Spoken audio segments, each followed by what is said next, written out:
Hello everyone, thanks for tuning into the 6th Autumn 2024 update from GavsWeatherVids. So here we go, again time to bring you more autumn data. We are now less than a month away from releasing the GavsWeatherVids autumn forecast. So that's going to be on Sunday the 25th of August. That's the day we release our autumn forecast.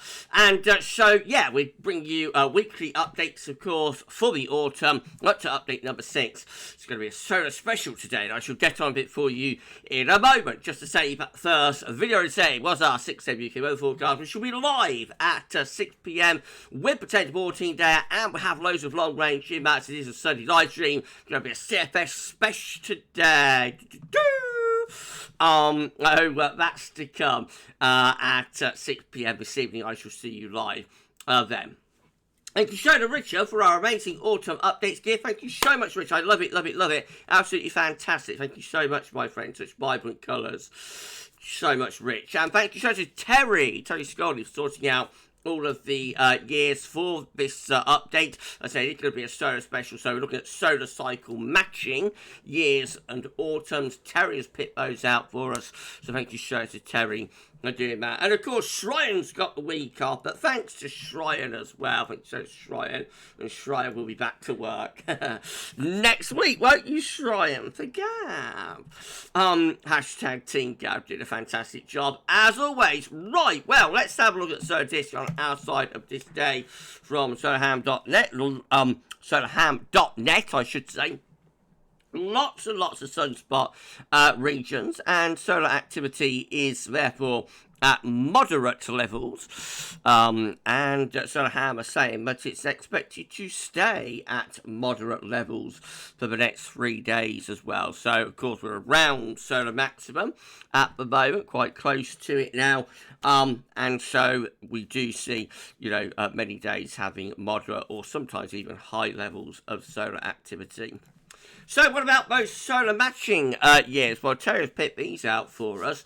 So these are all the relevant years and autumns that are close to where we currently are in our solar cycle number 25 from their respective solar cycles. We've got 1957 to start us off with high pressure just out to the west of the country, and low pressure is up toward the northeast. Winds will be coming round from a northwesterly direction. It's quite a wet September, but it's otherwise a relatively dry and quite coolish autumn. Got 1958 also with a wet September, but overall quite a dry autumn. This one has high pressure towards Scandinavia, and winds often coming in from more of an easterly direction with that one.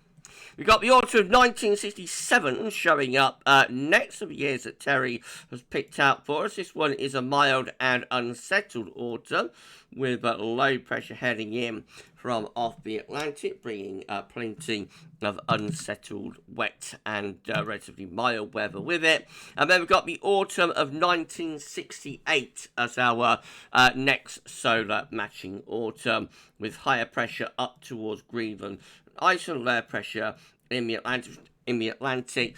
So quite unsettled, but also quite warm autumn. This one is interesting because it does have an exceptionally warm October. There's two back-to-back exceptionally warm Octobers in 1968 and also 1969 too.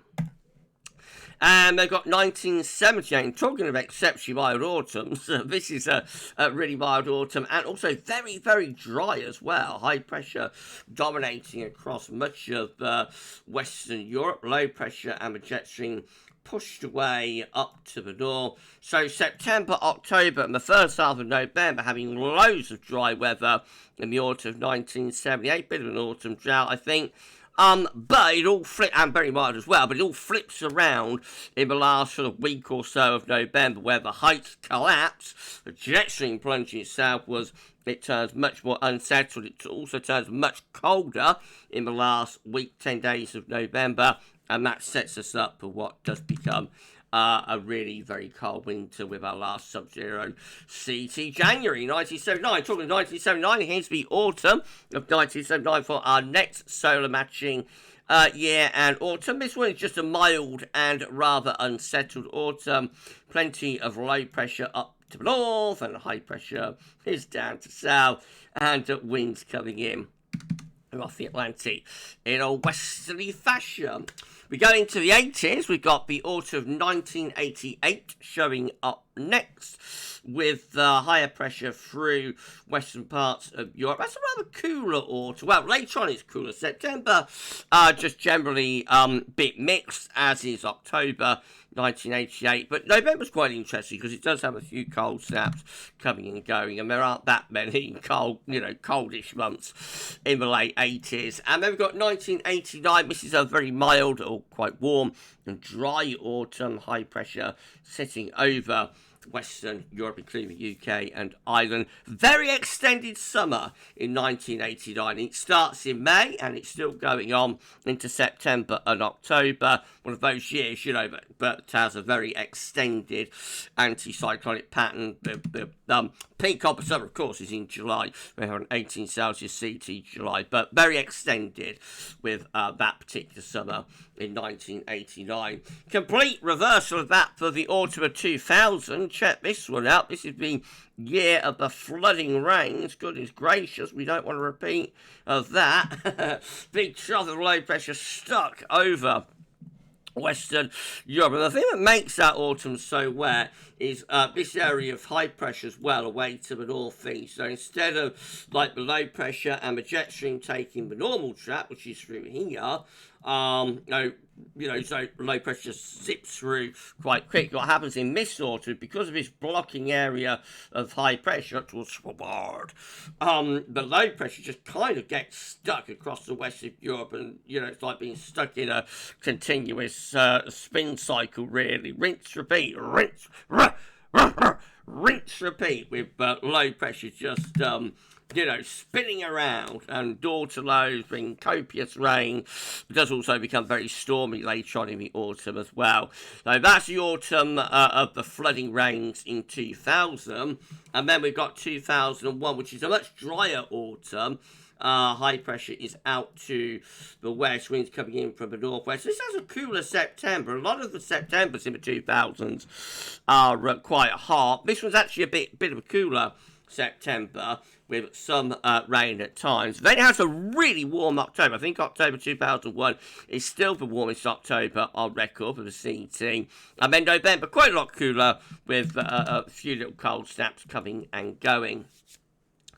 We've got the autumn of 2013 for our next solar cycle matching autumn that Terry picked out for us. Higher pressure just out to west. Lower pressure is away up here. No, that's kind of an average autumn, a bit forgettable really, but it does eventually turn quite stormy though later on in November. And of course we have, I think, is it Storm Jude? There's a storm in late October that kind of gives a bit of a heads up about what the winter's got in store for 2013-14, and that, increases more when we get into November 2013. And then the last year is 2014, so this is a really warm autumn, with high pressure to the east and low pressure is out to the west, and with this we draw up the wings from a southerly direction. So a dry but quite warm, or very warm, exceptionally warm autumn in 2014. So sorry everyone. Right, let's start putting all of that together then. This is how all Septembers combined look for our solar matches, and quite an unsettled signal for Septembers, as we've seen through this season of autumn updates, to be fair. Low pressure way to the east, high pressure down towards Spain and in the North Atlantic. You would envisage like a coolish and quite unsettled September with that, wouldn't you? Maybe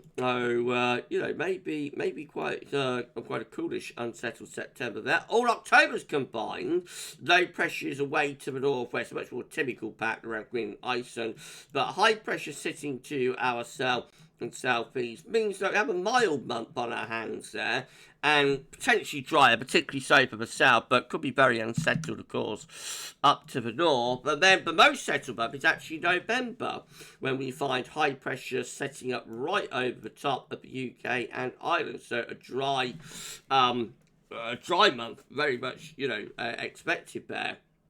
Of course, there's going to be years that deviate, like 2000, which was a very wet,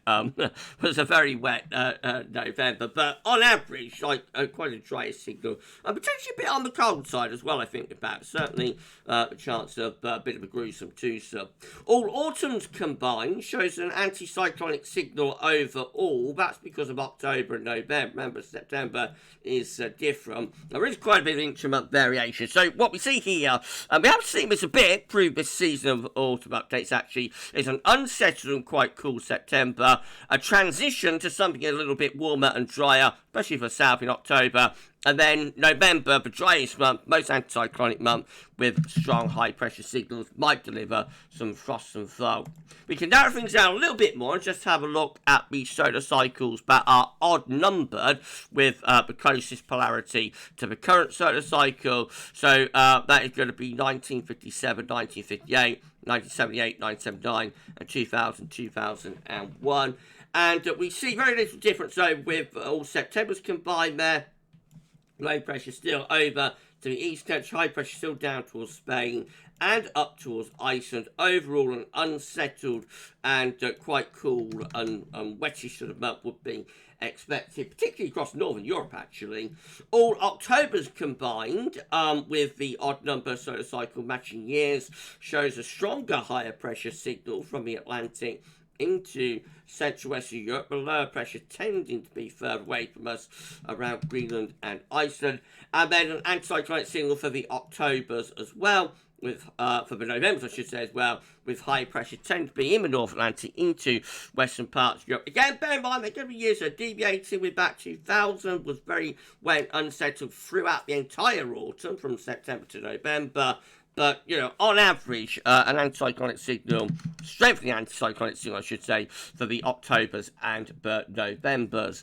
And finally, all autumns combined with the odd-numbered solar cycle matching years looks like this. Higher pressure overall tend to be close to the country, lower pressure away to the northwest. We're stretching in that sort of position. Bear in mind, September does show display quite an unsettled and coolish signal. It really is October and November, but favours that more anticyclonic type signal with those solar cycle matching years, where they are both odd number, but it's also the same scenario, even when they're not. Right, okay, well, that's it for the 6th autumn 2024 update. A little bit of a shorter one with that one, but still pivotal information and data. So I hope you enjoyed it. Please like the video. Thanks so much, everybody, doing that. Like, share, subscribe, and drop a comment as well. Thank you so much to Richard for our amazing autumn updates. Give thanks to Terry for sorting out the years for us as well. Hashtag Team Gav, always doing an amazing job. And we should be back with more autumn data next week. So same time, same place, and we'll have more for you for the 7th autumn update. We're going to be live at 6 p.m. So I shall see you a little bit later on for our live streamed 10 to 14 day, which will include plenty of long range, as it's a Sunday live stream. And for this one, though, that's all for now. Thank you so much for watching, and bye for now.